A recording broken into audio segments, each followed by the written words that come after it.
दरअसल आपको बता दें, लालू प्रसाद यादव की बेटी और आरजेडी कैंडिडेट मीसा भारती ने प्रधानमंत्री नरेंद्र मोदी पर विवादास्पद बयान दिया था। उन्होंने एक चुनावी कार्यक्रम में कहा था कि हम सत्ता में आए तो प्रधानमंत्री नरेंद्र मोदी जेल जाएंगे। आरजेडी ने मीसा भारती को पाटलिपुत्र लोकसभा सीट से कैंडिडेट बनाया है और अब यह बात उन्होंने कही है कि सत्ता में यदि आ गए तो प्रधानमंत्री मोदी जेल जाएंगे। ये प्रेस को उन्होंने बात कही है, मीडिया से मुखातिब होकर उन्होंने ये बड़ा बयान दिया है। जो इंडिया गठबंधन है 30 लाख रोजगार दे रहा है, उसमें उनको तुष्टिकरण दिख रहा है। किसानों की आय दुगनी करने की हम बात कर रहे हैं, हम एमएसपी लागू करने की बात कर रहे थे, इनको तुष्टिकरण नजर आ रहा है। आज बेटे के लिए वोट मांगने गए थे, काहे नहीं परिवारवाद पे बोले? मुंह बंद हो गया प्रधानमंत्री जी का। इलेक्ट्रोल बॉन्ड पे कौन जवाब देगा? जब आते हैं वो हमारे परिवार पे आरोप लगाते हैं भ्रष्टाचार का। जानते हैं कितना बड़ा भ्रष्टाचार है। अगर देश की जनता ने कहीं हमें मौका दे दिया इंडिया गठबंधन को, प्रधानमंत्री से लेकर के जितने भी भाजपा नेता हैं जेल के अंदर बंद हो। और प्रधानमंत्री को लेकर मीसा भारती ने जो बयान दिया, उसके बाद आरजेडी की प्रतिक्रिया सामने आई है। उन्होंने इसे बेफजूल का मुद्दा बता दिया है।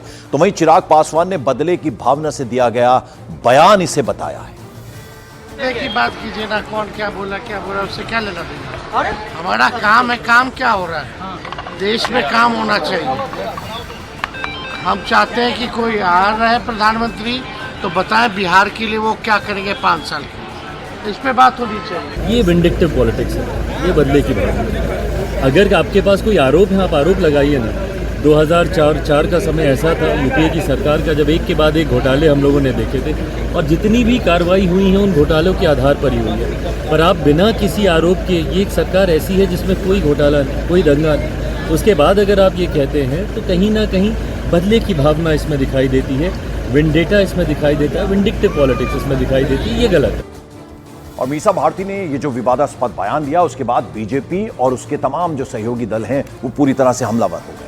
एनडीए के नेता इसे हार की हताशा और निराशा में दिया गया बयान बता रहे हैं।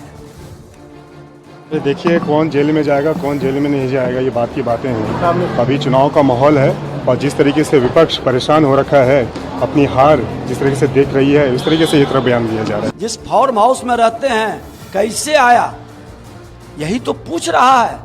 संवैधानिक संस्था ईडी, इनकम टैक्स, सीबीआई, यही तो पूछ रहा है कि इतना माल संपत्ति कहां से आया।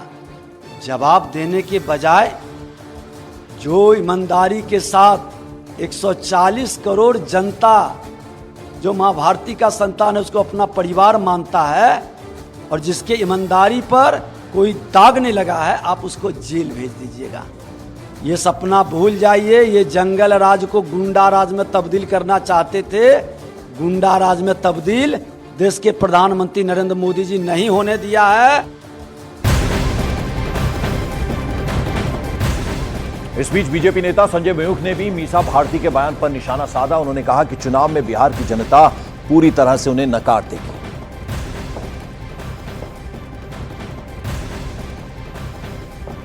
तो सरकार तो बन नहीं रही है ना, सरकार उनकी बन नहीं रही, लेकिन भाई जेल में क्या तानाशाही लाने वाली हैं, क्या करने वाली हैं?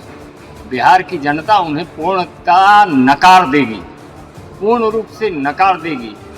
और असल बात, इन्हें तो संगत का असर है ना, कांग्रेस का संगत। इन्हीं लोगों ने आपातकाल लाया था, जिस कारण माननीय बड़ी बहन मीसा भारती जी का नाम मीसा रहा। तो कम से कम कांग्रेस की संगति है तो नाम उनको जरूर अपना बदल लेना चाहिए।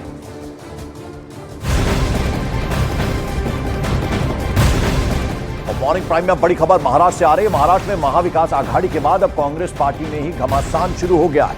मुंबई कांग्रेस की अध्यक्ष वर्षा गायकवाड़ ने प्रदेश कांग्रेस अध्यक्ष नाना पटोले के खिलाफ मोर्चा खोल दिया है। वर्षा गायकवाड़ आज नाना पटोले की शिकायत को लेकर दिल्ली में आला कमान से मुलाकात करने वाली हैं। वर्षा गायकवाड़ ने नाना पटोले पर मुंबई में सीट शेयरिंग के मुद्दे पर चर्चा न करने का आरोप लगाया है। आज दिल्ली आ रहे हैं और आला कमान से नाना पटोले की शिकायत करने वाली हैं। उनके साथ कुछ और नेता भी दिल्ली आ रहे हैं।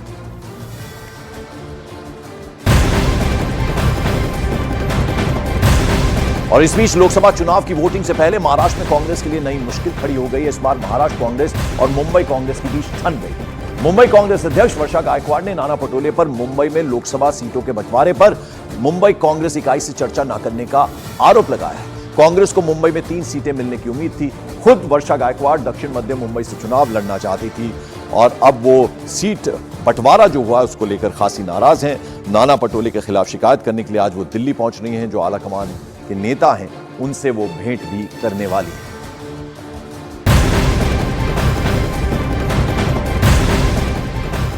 इस बीच सूत्रों के हवाले से खबर मिल रही है, दावा किया जा रहा है नॉर्थ सेंट्रल मुंबई और नॉर्थ मुंबई लोकसभा सीट पर कांग्रेस को उम्मीदवार नहीं मिल रहे हैं। नॉर्थ सेंट्रल मुंबई कांग्रेस की परंपरागत सीट है, जबकि नॉर्थ मुंबई सीट एमवीए के बंटवारे में इस बार कांग्रेस को दे दी गई है। सूत्रों के मुताबिक कांग्रेस दोनों ही सीटों पर उम्मीदवारों की तलाश करने में जुटी हुई है, यानी कैंडिडेट्स ही नहीं मिल रहे हैं। महाविकास आघाड़ी एक तरफ तो सीट शेयरिंग फॉर्मूला बड़ी मुश्किल से बना, लेकिन अब 2 जगह से 2 कॉन्स्टिट्यूएंसी से कैंडिडेट कांग्रेस को नहीं मिल रहे हैं। उनकी तलाश करने में इस वक्त कांग्रेस पार्टी जुटी हुई है और ये 2 सीटें बेहद इंपॉर्टेंट हैं।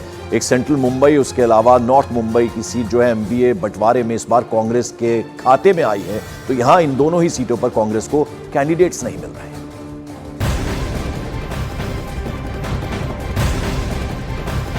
मॉर्निंग प्राइम में बड़ी खबर, बिहार के पूर्णिया से इंडिपेंडेंट कैंडिडेट पप्पू यादव के कार्यालय में पुलिस ने छापेमारी कर दी।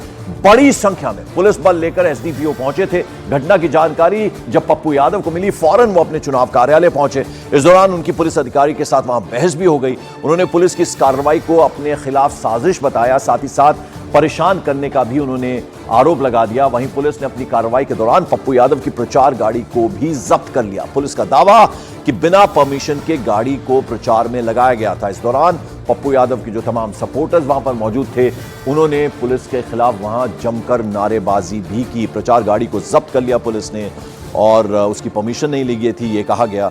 पप्पू यादव को जैसे ही ये खबर मिली, आनन फानन में पप्पू यादव वहां पहुंचे। उनकी पुलिस अधिकारियों से वहां झड़प भी हुई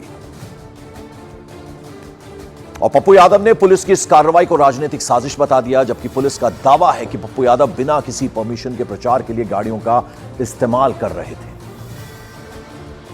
तो पता नहीं, हम तो क्षेत्र में थे, ईद और सरूर वाले में, आप लोगों ने देखा होगा। अभी जानकारी मिली कि पुलिस फोर्स यहाँ आया हुआ है और गाड़ी को कह रहा था जबरदस्ती यहाँ लगा हुआ है महादेव का। गाड़ी जो परमिशन है कुछ गाड़ियों की जो निकली, इसकी ब्रांडिंग रोड पर हो रही थी, परमिशन के लिए गए हुए थे। ना कभी बजा, ना ध्वनि है, ना कुछ है।